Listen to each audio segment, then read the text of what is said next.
Oh yeah, Pokemon Trainer finally getting a little bit of that resurgence, that back into the public eye.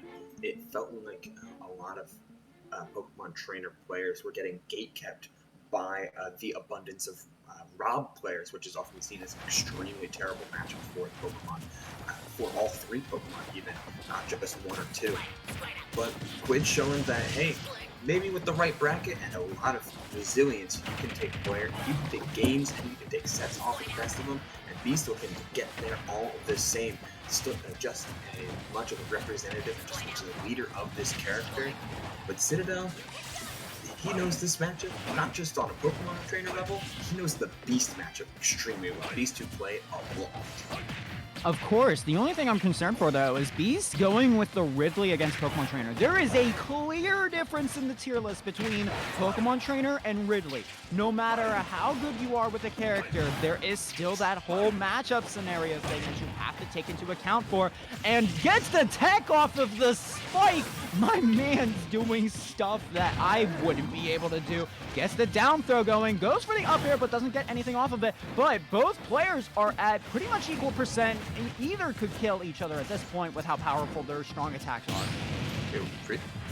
Ridley kind of looking like a dried out Charizard. You mean a diet Charizard, because that is no sugar on that man. No, it's all skin and bones, unfortunately. Skin, bones, and metal.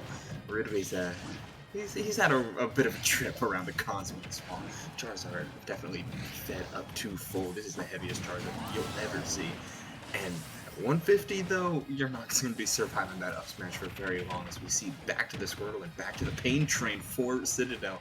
The Whirlpool begins and it doesn't stop, even with the dropped combo.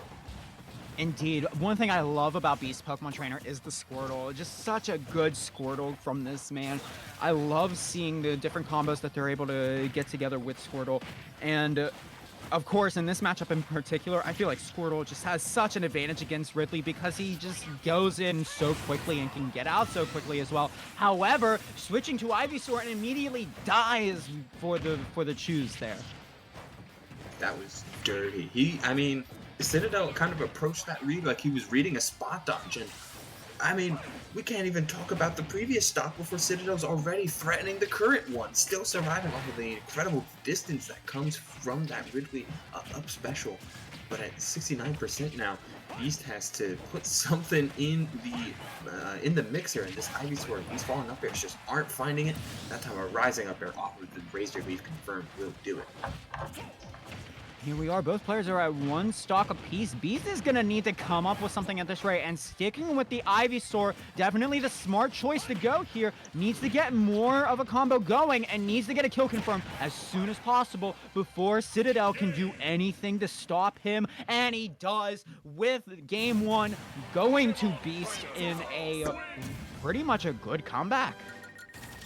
Yeah, he found the one thing that Ivysaur wants the most. Ivysaur can have a really hard time playing at a disadvantage and keeping up with characters that have a decent amount of speed, like Ridley does, surprisingly so.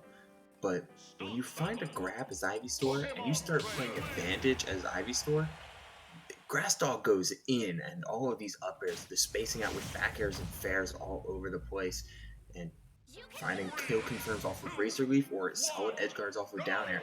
Ivysaur certainly, you saw the best and worst of Ivysaur in that game one.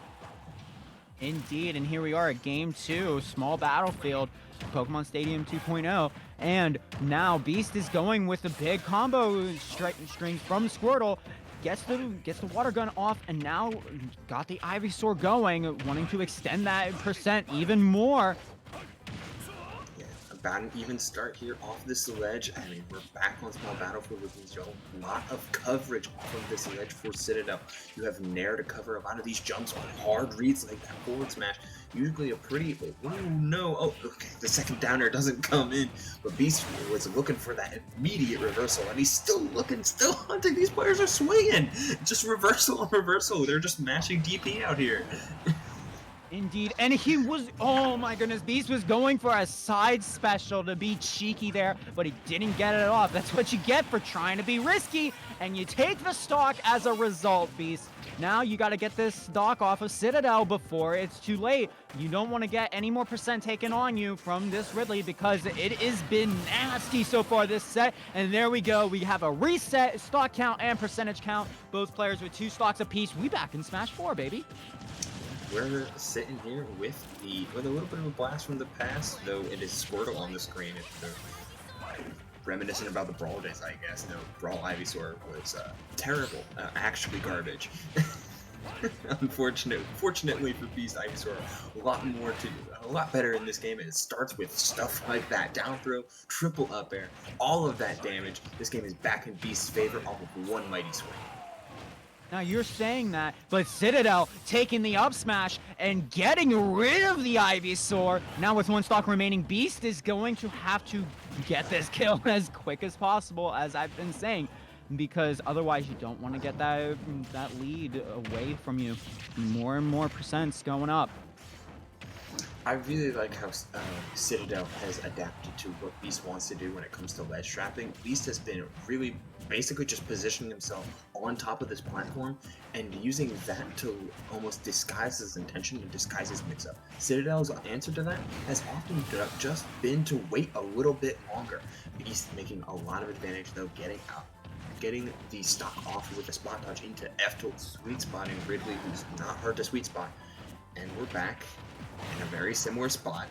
Can Beast close out a stock off of one opening and shut down Citadel before he's able to close out this game? Now that's easier said than done, Uble, because with 118%, it's gonna be hard, especially with how much of a lead Citadel has on Beast. We need to see a comeback, and a vicious one at that, coming in from Beast, and we might be seeing it. Shields the up smash from Citadel, but that's a little too late. No, not yet, because of the side special. Didn't kill. Excellent DI coming in from Beast. However, that will take it, and game 2 going to Citadel this time. And the F-tilt at ledge really wanted to hard scout out neutral get up. Knows that Beast had been going for it quite frequently, in fact. Using the fact that Citadel hadn't been timing it too well up until that point, and even still his spacing wasn't quite on point, but it was on point enough in order to find that hit, even if it wasn't the sweet spot. And hey, at 170, things end up killing regardless. Absolutely, and here we go, game number 3 at Pokemon Stadium 2, Beast versus Citadel still, and immediately Citadel going with the rapid jab to get a little bit of spacing going, but Beast just immediately coming in with the amount of pressure that Squirtle brings with his height and speed, and just the combo game that Beast is doing so far. 70% on Citadel, trying to make it back on the stage. However, he won't be able to because he got water gun to the depths below. And now, just such a giant lead coming in from Beast with all 3 stocks and Citadel with 2. This is not going to be easy for Citadel to take a victory over. No, and after a start like that, you get to see the flip side of how this entire set had been progressing thus far. Citadel had always been in the driver's seat. Even after crazy combos and great strings, Citadel always maintained a control over the tempo, and even still he does after a very clean ledge trap into the stock into an even game. But can we see that continuously from Citadel, who started the game off on such a wrong foot? So far the answer is yes. Yeah, I mean, the fact that Citadel was able to pretty much do a 0 to death on Beast was just insane. Now both players are pretty much even at this point, where compared to last stock, it wasn't the case. Now we're sitting here thinking and wondering, what can Beast do to get out of this situation? What can Citadel do to almost prolong it? While they're going tit for tat, here comes a pair of dragons, reading the fact that he was going to drop shield, go for that parry, the multi-hit extremely well timed, and the forward smash on a spot dodge. Whether it be switch or spot dodge, Beast has been getting called out for them time and time again. Alright, and there's a forward smash of his own. Beast getting the stock off of Citadel, and now both players are at 1 stock apiece. Whoever takes this game is going to have a big advantage going into game number 3. Or game number 4, my mistake. Hey, and this is true. It's gonna be a hard one to muster, hard one to put together. But Beast currently off to a pretty poor start in this final game. Can Charizard do it? Putting something together, finding that neutral air. Oh, I love the spot dodge read into 2 up airs instead of going for something like a flare blitz, as he's known to do off of a falling neutral air. Beast looking for more guaranteed damage and trying to get this guaranteed stock if he can find a throw in the corner. No, finds that in there. Wow, they still grabbed him, and is that enough? It is, because he was dragged so far. Not only was he dragged so far, but he also had rage on him as well with 94%, and game number 3 going to Citadel. This was a absolutely insane start, but Citadel just making a really solid play in that stock 2, starting at 0 and saying, yeah, we're going to play ledge for a couple more, 15-20 seconds, and you're going to be, the end result is going to be an even game. And look at this grab coming out from Citadel. It reached so far. The rollback was trying to bait it out, trying to get there, and it just wasn't enough. Indeed. And just an excellent set so far from both of these players. It's pretty much been back and forth between them. So at this point, I just don't know who's going to take this next game. I mean, it's a great question, to be quite honest. But Beast thus far... Wait, is that at the end of the set? Or is that... Be? Yeah, it's only best... Yeah, it's best of 3.